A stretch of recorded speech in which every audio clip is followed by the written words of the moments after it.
Good morning student.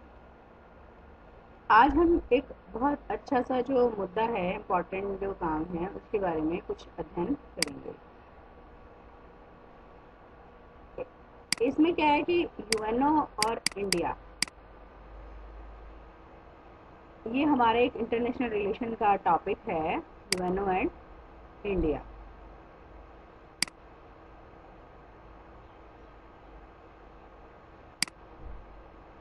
संयुक्त राष्ट्र संघ से आप सभी भली भांति परिचित हैं।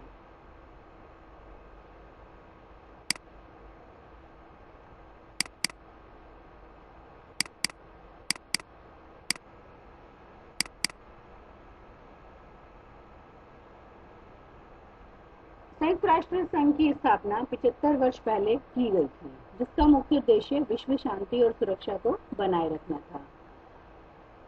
इसका जो मुख्य मुद्दा था वो ये था कि देशों की जो विघटन प्रक्रिया, छोटे छोटे टुकड़ों में जो देश बट रहे हैं, और दूसरी तरफ विश्व युद्ध को रोकना था। हालांकि 21वीं सदी का विश्व उस 20वीं सदी से बहुत अलग है और कई नई समस्याएं इसमें जन्म लेने लगी हैं और कई सारी वास्तविकताओं का ये सामना कर रहा है। वर्तमान मानवीय और आर्थिक नुकसान कोविड-19 के द्वारा पूरा विश्व एक गंभीर समस्या से गुजर रहा है, जिसकी तुलना हम युद्धों से कर सकते हैं। जैसे 1929 की महामंदी, ग्रेट डिप्रेशन 1929 के बाद से किसी भी समय से ये बदतर कोविड-19 की स्थिति कही जा सकती है। बहुपक्षीय संयुक्त राष्ट्र प्रणाली से संबंधित चुनौतियों पर हमने इस लेख में प्रकाश डाला है। दूसरी बात यह है कि कई सारी जो बीमारियां हैं, जैसे आतंकवाद है, सामूहिक विनाश है, महामारी है, जलवायु संकट है, साइबर सुरक्षा है, गरीबी के हथियारों के प्रसार, मतलब कई देश ऐसे हैं जिनके पास खाने के लिए नहीं है, लेकिन वो अपनी सीमा सुरक्षा बनाए रखने के लिए हथियारों का आदान प्रदान करते हैं।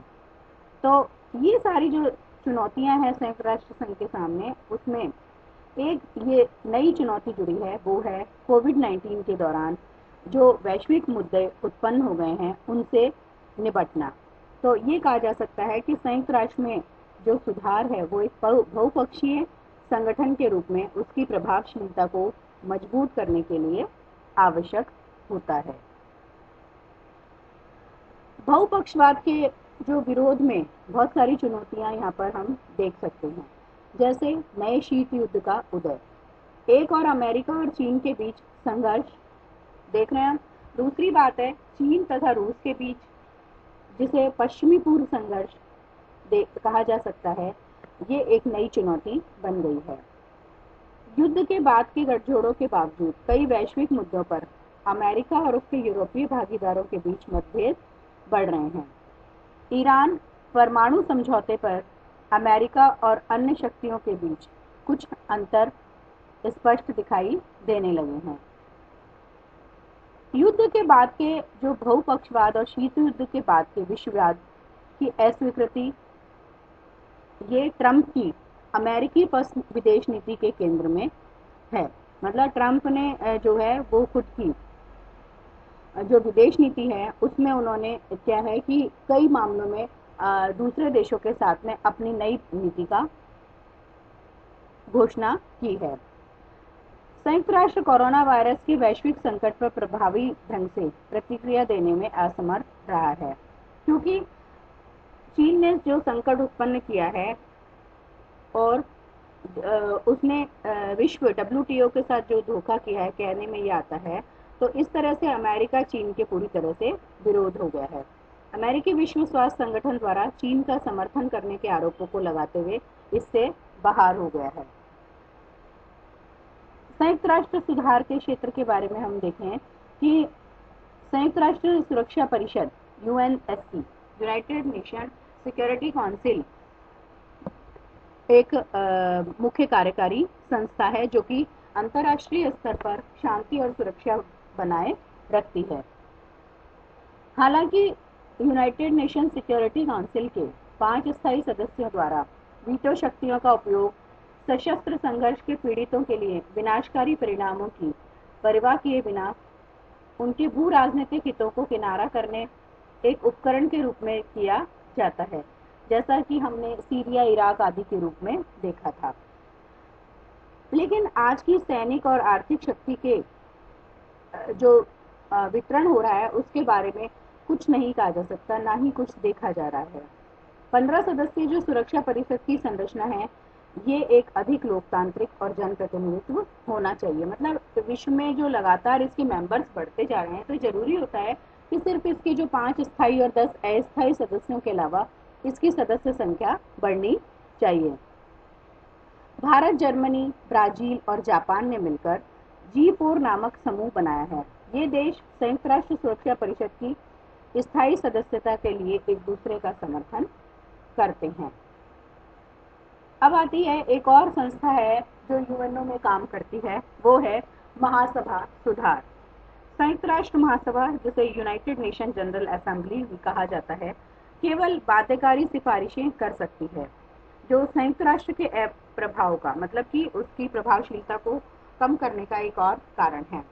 संयुक्त राष्ट्र सुधार का एक और महत्वपूर्ण मुद्दा है, संयुक्त राष्ट्र निकायों की आर्थिक और सामाजिक परिषद ने आलोचना की है, क्योंकि ये IMF और विश्व बैंक जैसी संस्थाओं के प्रभाव की तुलना में कम प्रभावी हो गया है, जिनमें लोकतांत्रिक प्रक्रियाओं, पारदर्शिता और जवाबदेही का अभाव देखने को मिलता है।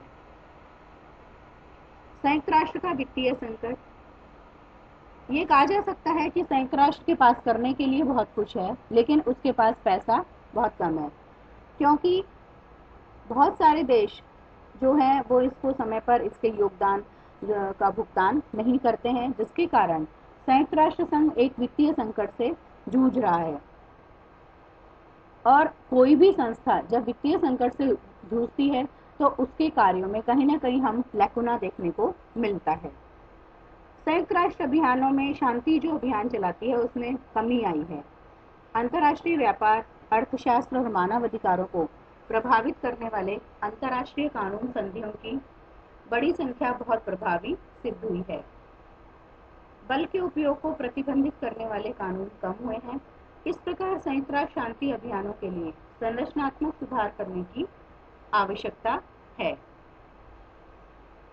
संयुक्त राष्ट्र प्रणाली और आगे की राह में अब हम चर्चा करेंगे भारत की क्या भूमिका है। यूनाइटेड स्टेट सिक्योरिटी काउंसिल के अव्यवस्थित होने के बावजूद भारत ने एक नए अंतर्राष्ट्रीय आर्थिक आदेश के लिए विघटन और निशस्त्रीकरण से स्वयं का एक बहुपक्षीय एजेंडा विकसित किया है, और इसके लिए उन्होंने काफी राजनीतिक समर्थन जुटाया है, जो कि वर्तमान में विश्व को एक आकार देने की संभावनाओं को रेखांकित करता है। सिक्योरिटी काउंसिल में सुधार के लिए पूर्व महासचिव संयुक्त राष्ट्र के उन्होंने कहा था कि सुरक्षा परिषद के सुधार के बिना संयुक्त राष्ट्र का कोई भी सुधार पूरा नहीं होगा, क्योंकि ये एक इफेक्टिव प्रभावकारी एजेंसी है। इसलिए संयुक्त राष्ट्र सुरक्षा परिषद के विस्तार के साथ ही न्यायसंगत प्रतिनिधित्व भी वांछित सुधार की परिकल्पना करता है। हालांकि यह संयुक्त राष्ट्र सुधारों का सबसे चुनौतीपूर्ण पहलू होगा, क्योंकि आमतौर पर 5 स्थायी सदस्यों द्वारा किसी भी महत्वपूर्ण परिवर्तन को रोकने के लिए अपनी शक्तियों का उपयोग करते हुए विरोध किया जाता है। संयुक्त राष्ट्र सुधारों के लिए अन्य बहुपक्षीय मंचों के साथ जुड़ा, इसमें वित्त में सुधार के संभावित समाधान होने चाहिए, एक आरक्षित निधि की स्थापना होनी चाहिए, और इसके अलावा एक विश्व कर की व्यवस्था संयुक्त राष्ट्र संघ द्वारा की जानी चाहिए। दूसरी बात एक इसमें और आती है कि ऐसे समय में जब जैसे चीन ने आक्रामक मुद्रा अपनाई, या उसने जो अपने कोविड-19 के दौरान जो भी उसने गतिविधियां करी, तो वो उसको भी दंडित किया जाना चाहिए।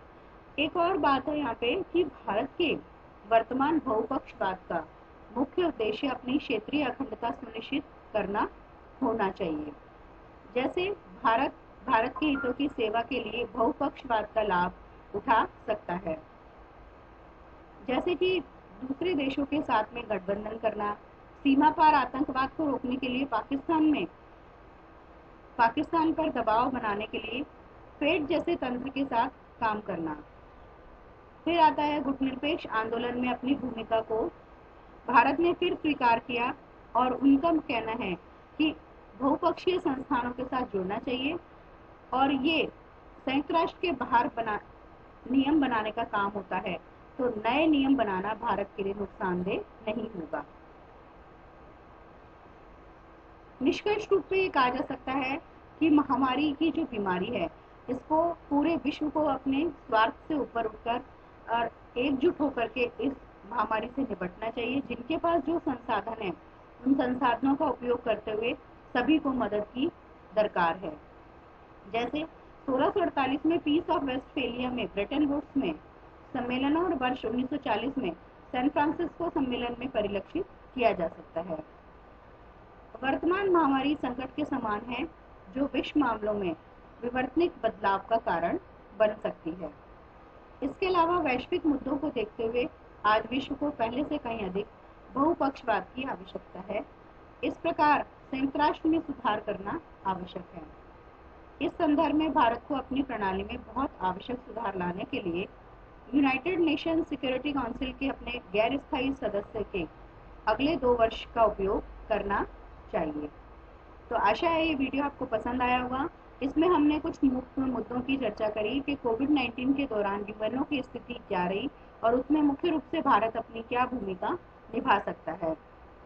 तो हमें ये समझ में आया आपको कि भाई जो बहुपक्षवाद है मतलब कि सबको साथ लेके चलो, और दूसरी बात यह है कि शांति जो पहले भी हमने बेरोजगारी के संकट में जो विश्व पटल पर इसको यूज किया था वो आज भी हम पूरी तरह से अपने संसाधनों का यूज करके और पूरे विश्व को इस महामारी से बाहर ला सकते हैं। धन्यवाद।